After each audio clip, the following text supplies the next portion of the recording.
Hello, everyone. Today is Wednesday, May 7th, 2025, and I have a question for you today. My question is, for all you entrepreneurs out there, are you building your tribe?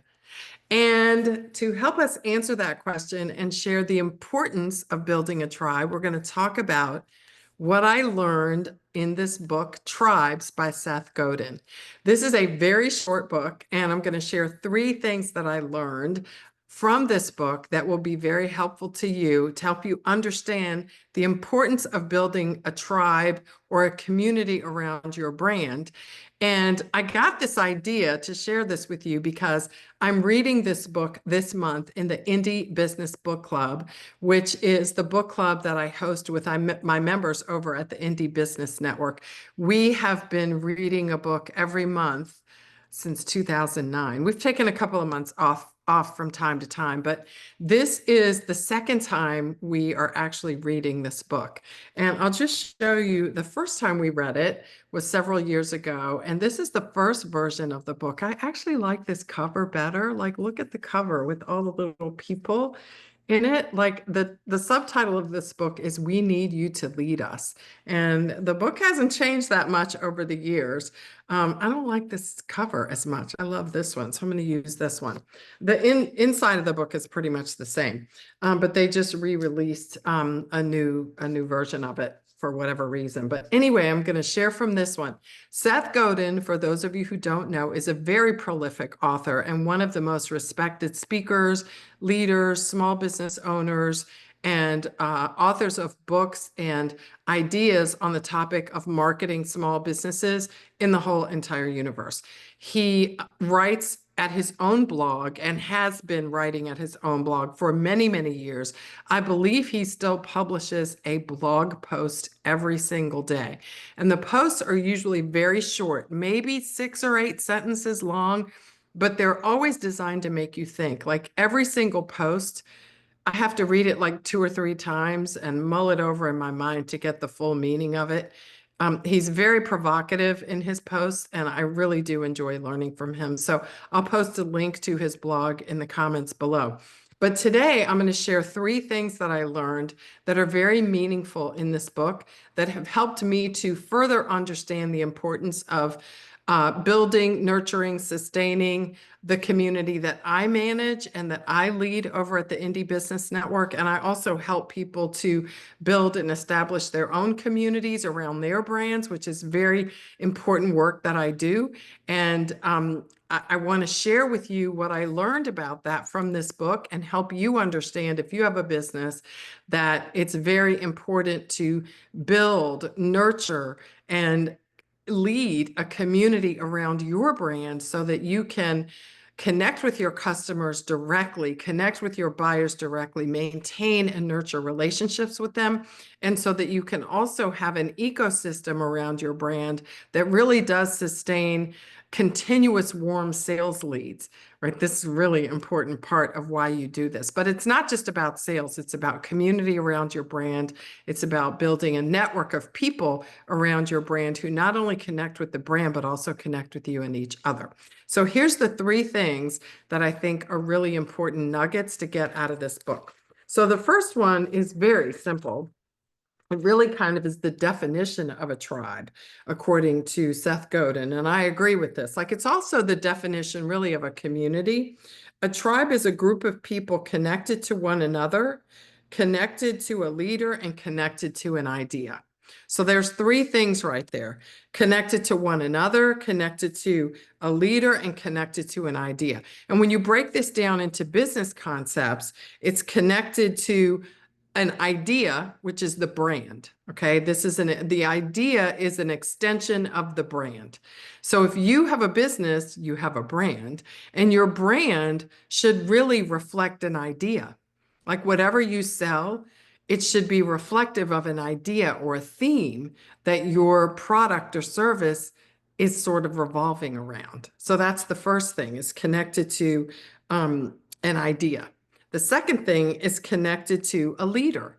Well, that would be you. You are the leader of the business. So the tribe is going to be connected to not just the brand or the idea, but also connected to you.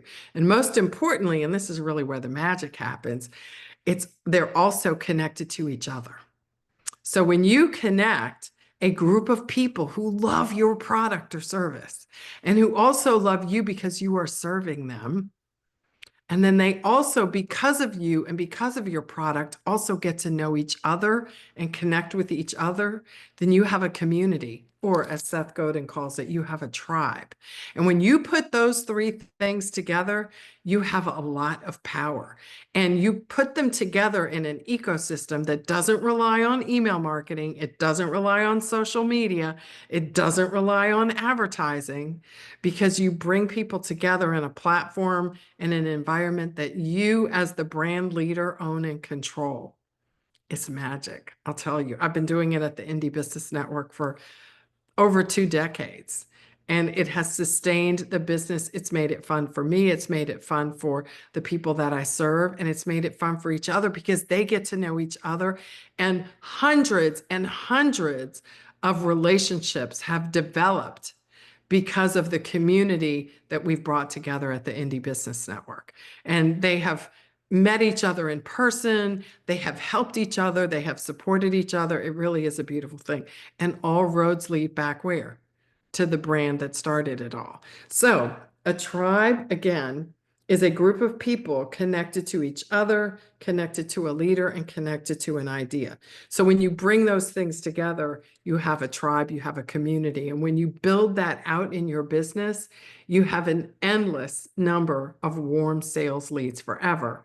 And you also have people, you have a community around your brand that helps it grow. So I hope that you're considering doing that. Like, you probably are on social media, and that's great. But social media platforms are owned by other people. They're not owned by you. They're owned by the social media platform owner, whoever that is. And what their goal is to do is to keep people on their platform. What you want to do is use social media to bring the people that are interested in your products or services, to bring them onto your platform, into your community, into your tribe. So you want to use social media to attract and influence people into your community, which is where you want them to stay. You don't want them to stay over there. You want them to come into your sun parlor, come onto your front porch and hang out with you for a while so you can tell them how you can serve them, how you can help them. That's where all the magic happens, right? And that's where you can let them know how you can serve them and let them know what you have to offer them and how they can buy it and how easy it is for them to see how whatever you have to offer can enhance their lives. And if it enhances their lives the first time they buy it, you can make it easy for them to buy it again. And that process is easier if they're in your community and not out there on social media. Do you understand what I'm saying? Okay. That's the first principle that I learned, that I already knew actually, but it's reinforced in this book. Okay. The second thing that I want to share with you is this. And by the way, that was on page 1 of the book, right? Page 1. Okay. The next thing is on page 35. Okay. Continuing our reading here. Okay. So it says, the essential lesson is that every day it gets easier to tighten the relationship you have with the people who choose to follow you. And this is a section about technology. So I wrote a little note in the comments of my own here. It just gets easier. Technology makes it easier. Okay, so what this is talking about here in this section on page 35 is that because we have technology, technology will always be changing. But the bottom line is that technology makes it easier for us to connect with our buyers, with our customers, with our target audience. And when we bring them into a community space where we can touch base with them and be available to them, to answer their questions, to let them know how we can serve them, it just gets easier to do that the more technology improves and the easier technology makes that. So here's the thing. If you are selling something or offering something that can help other people, they are looking for a way to connect with you or with your idea or with the way you can help them. They're looking for ways to connect with that online. And if you're not providing it for them, they are getting it somewhere else. They are getting it somewhere else because it's available to them somewhere else. So if you're not filling that gap for them, you maybe have a great service, you may have a great product.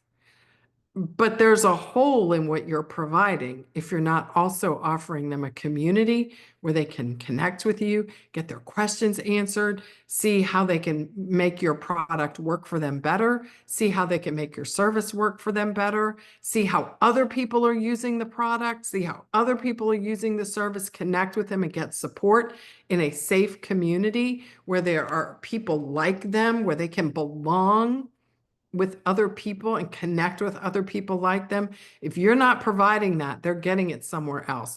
And if they're getting it somewhere else, the likelihood of them repurchasing that product from you as opposed to from someone else is decreasing because you're not making a community available to them on a regular basis where they can go back and get support. Wherever they're getting that kind of support is a place where they're probably going to go back, not just to get, no, not only to get the support, but also to make a repeat purchase. If you're not that community for them, they're not going to hang around as likely as they are to hang around where they do get that community. So that point in this book, I think, is very significant.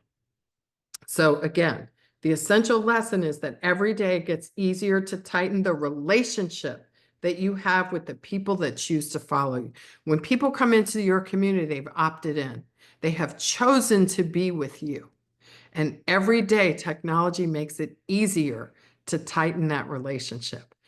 You are selling whatever you're selling to people.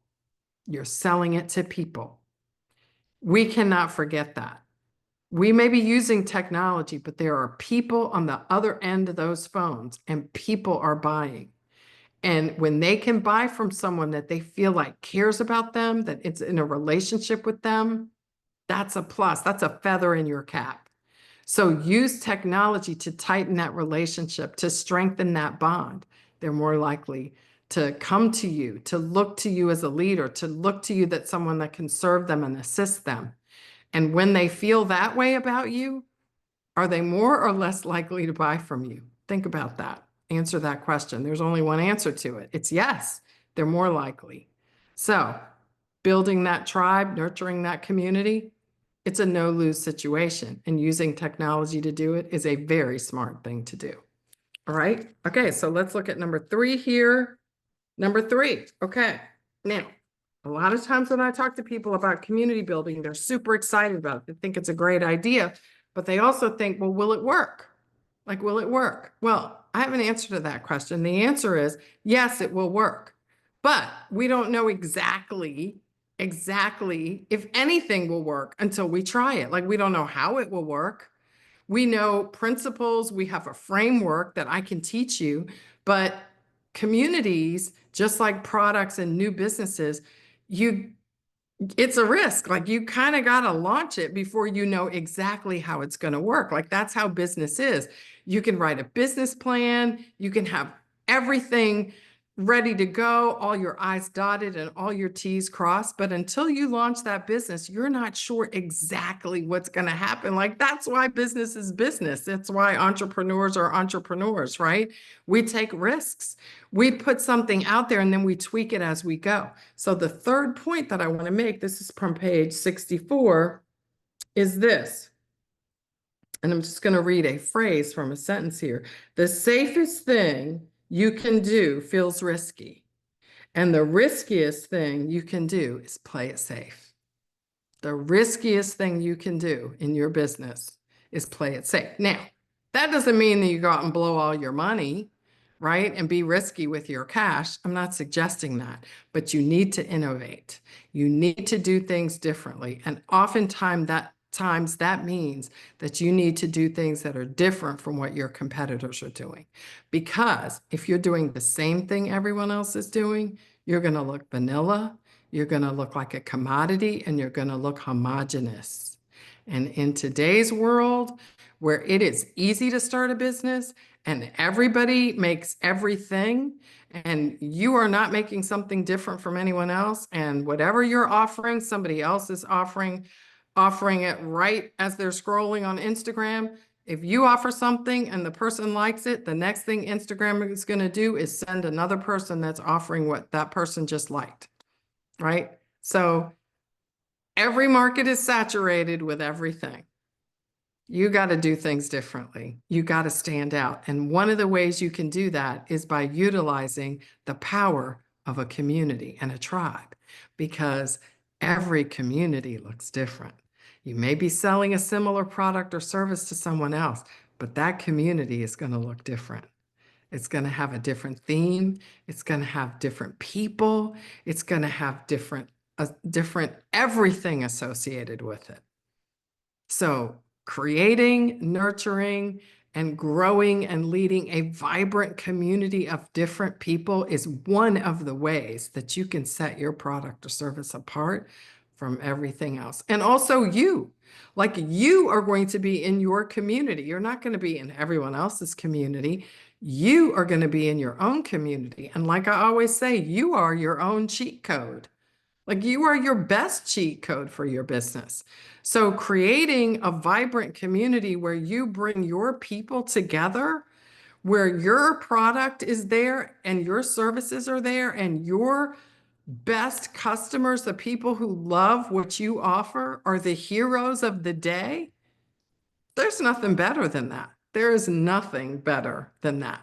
So think about those things. I highly recommend this book. It is very short, right? It is like 140 pages long. And as you can see, it's a little book, like my hand is bigger than this book. It's a small book, not a lot of pages. The concepts are great. I encourage you to take a look at this and think about what it would mean to build your own community around your brand. I'm offering a training on this on May 30th in 2025, coming up. It's going to be in Charlotte, North Carolina, live with me. I will hold your hand and walk you through how to do this, soup to nuts. I'm also going to live stream it so you can get a live stream ticket as well. But whatever you decide to do, I want you to understand that if you have a business, building community around your brand is becoming something that is so, so, so important. People like to say that content is king. Content isn't king. Community is king. And I want you to have your own brand community so you can have a sales ecosystem right there in that community where you can serve and grow and be with the people who love what you do, who want to be with you and want to be in your presence, where your products and services are right there and where they are front and center with you all the time, and you can serve them. You don't have to rely on social media or over rely on ads and spend all your money on that, where you can just be surrounded by the people who love your products and services all the time, and you can serve them and you can bring people in to be with them, and they can learn and grow together and love your products and services right there together, and they can get to know each other as well. It is the best thing about business, those relationships that you develop. So go get this book. It's on Amazon. You could probably check it out at your local library as well. There's an Audible version of it too. It's on Kindle. It's everywhere. You can get, like I said, the books look like this. This is the newer one. It's paperback. This is the older one. It is a hardcover. I have them both. It's a great book. Check out Seth Godin as well. I will put a link to the bookstore in the comments where you can buy the books. And I will also put a link to Seth Godin's website and his blog, because he's amazing and you need to know who he is. All right. I hope this was good. Leave your comments below. Oh, I'll also leave a link to my event. My event is called the Community Economy, and it's coming up on May 30th, 2025. And I hope to see you there. You can get your tickets now, and I will see you tomorrow. I hope you have a great day or a great evening, whichever one it is.